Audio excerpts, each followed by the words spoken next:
I think the following sentence captures the essence of mindfulness, mind training, and what we've all been experiencing around how life is hard and we tend to make it harder.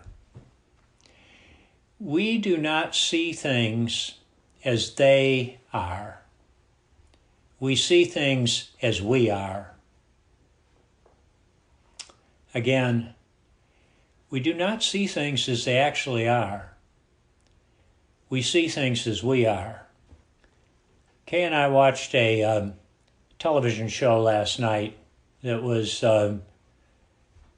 originally on TV maybe 14 or 15 years ago. So in a way, some parts of the story are a little dated.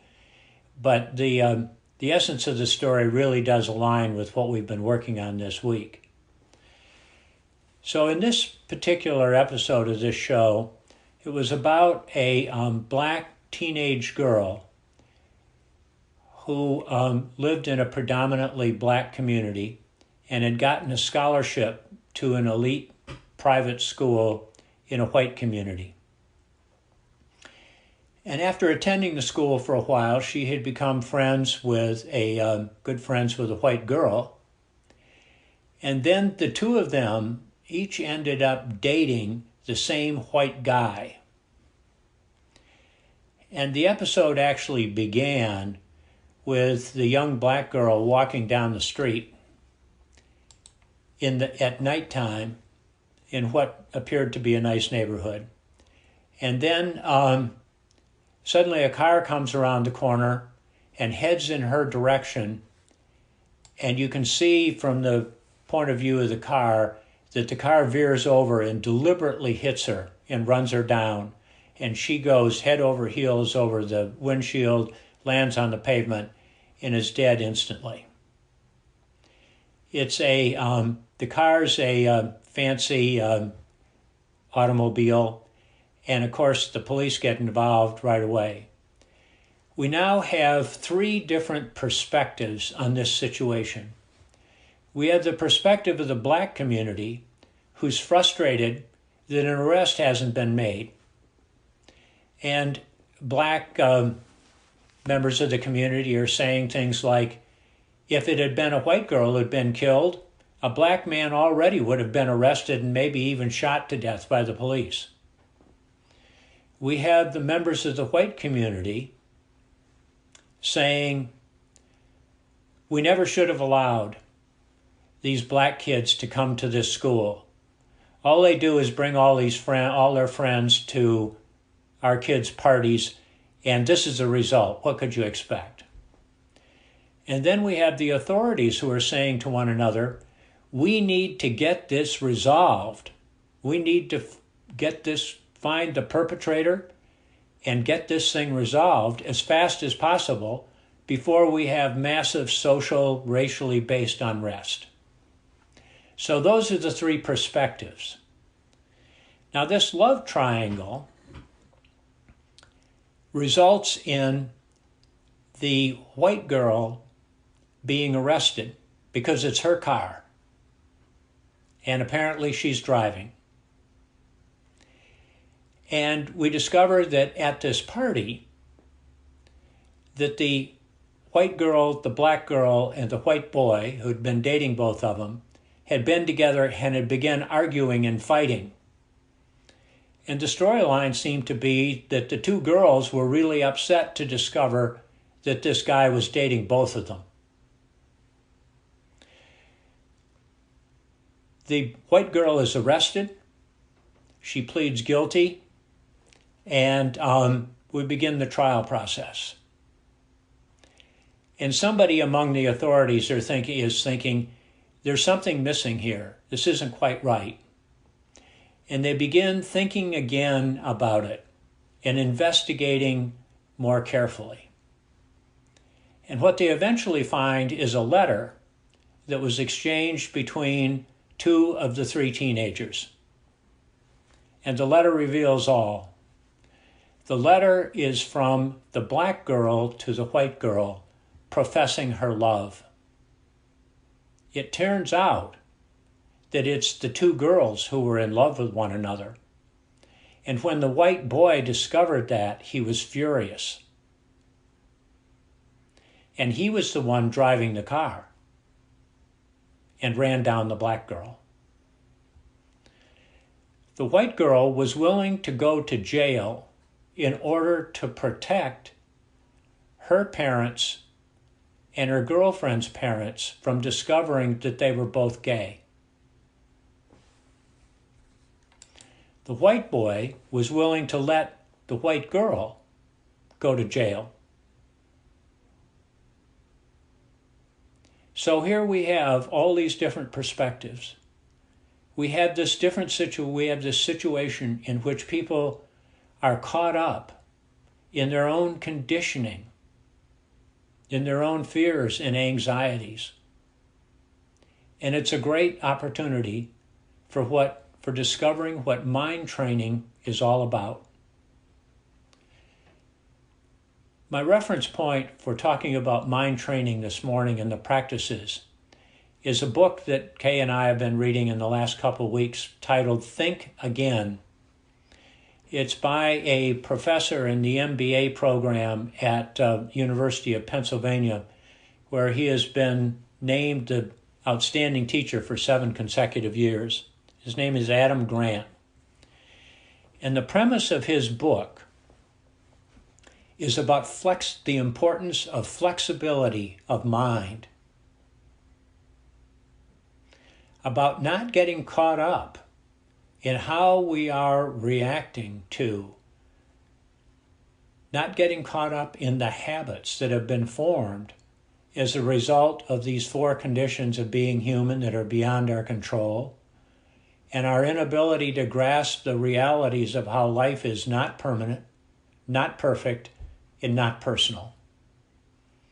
As we think about these 3 different perspectives last night, we can see how the conditioning was shaping what the perspectives were from each of the 3 different players in this scenario. And we can see how they got caught up in taking things personally far more than was actually the case. So Adam Grant says that here describes some requirements, characteristics for flexibility of mind. One of them is our willingness to entertain our own doubts. As the person in the prosecutor's office did, said, I have some doubts about this. We need to investigate further. Following a sense of curiosity about what else could be going on here. Having a sense of humility, of realizing that we don't always know. And being skeptical without being cynical. Being skeptical about the stories that 3 teenagers are telling, or 2 of the 3 teenagers. When we think again, we put ourselves in a place of being willing to learn more, of letting go of our egos. This presentation this morning is actually somewhere between the 4th and 5th iterations of what I wanted to say this morning. I am a long time devotee and adherent of get it done as fast as possible, because as my dissertation advisor said to me, the only good dissertation is a completed dissertation.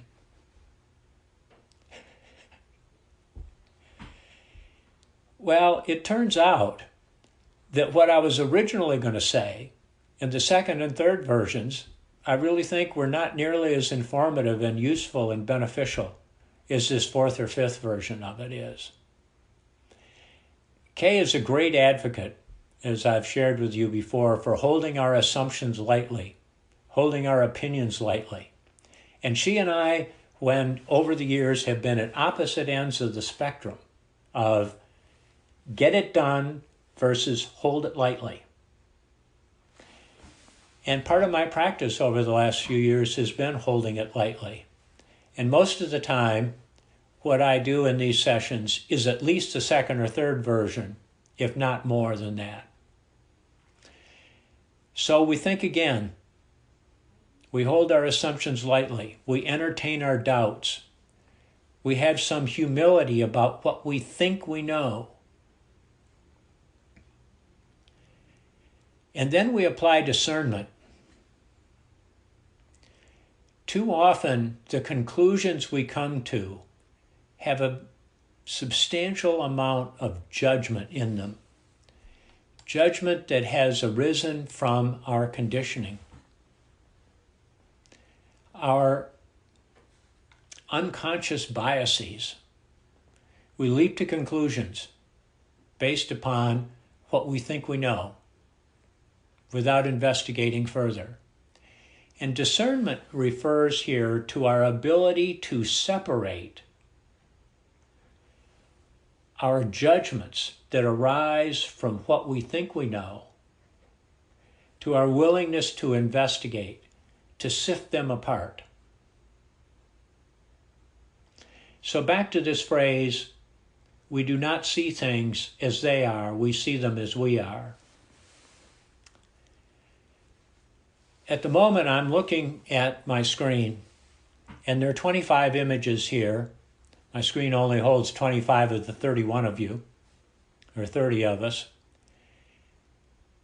And this image in my brain is a result of two major components. What my eyes are seeing and feeding through the ocular nerve up into my brain. And what my conditioning, what my memory is contributing. And research seems to show that that as much as 80% of the image in my brain is coming from memory. Only 20% is coming through my eyes. And of course, my memory is filled with all of my conditioning. We do not see things as they are. We see them as we are. The third part of mind training that's relevant here won somebody a Nobel Prize. It's called The Difference Between Slow and Fast Thinking. And it was first articulated and done, and the research done on it by a guy named Danny Kahneman. And fast thinking is what we do when we're reacting. And we're reacting out of all of our conditioning. And there are many, many times during the day when that's just fine, when that's a good place to be. After all, we don't want to learn everything in our lives all over again, every minute, again and again during the day. But there are also many times when that fast thinking is not helpful, when it gets us in trouble, when it leads to arresting the wrong person, when it leads to a 16-year-old girl being willing to go to jail for most of the rest of her life because she wants to keep this secret of being gay from embarrassing her parents. That's what happens with fast thinking that can get us in trouble.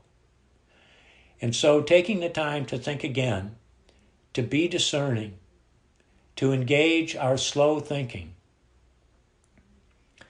to engage our mindfulness practice, where we understand the four conditions and how they affect us, where we meditate and observe impermanence, we observe discontent, and we begin to realize that everything's not personal. So let's just take a few moments and sit with this, perhaps paying a little attention to your breath and noticing what's coming up in your body as you process everything that I've been saying.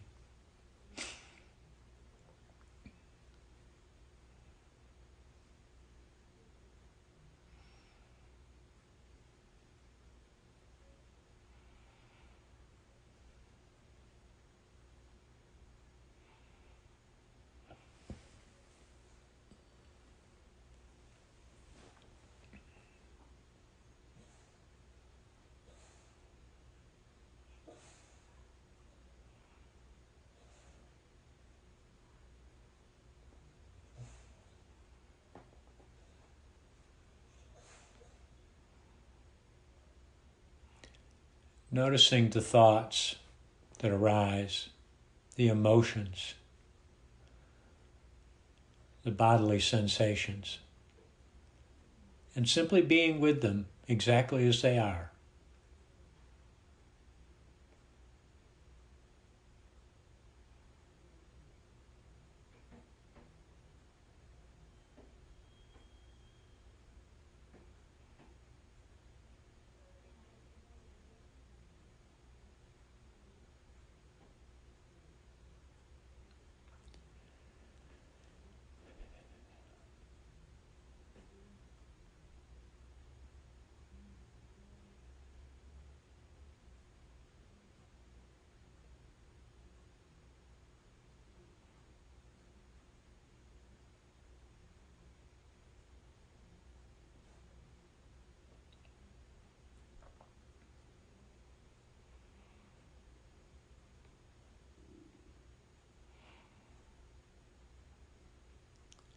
And offering yourself a little kindness for being present this morning, for being willing to take all of this in. And I'll repeat our 4 phrases, and you can each say them silently to yourself after I say them. May I feel safe and free from harm.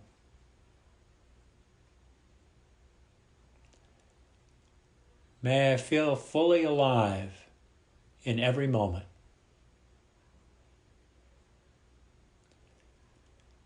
May I feel well in body and spirit.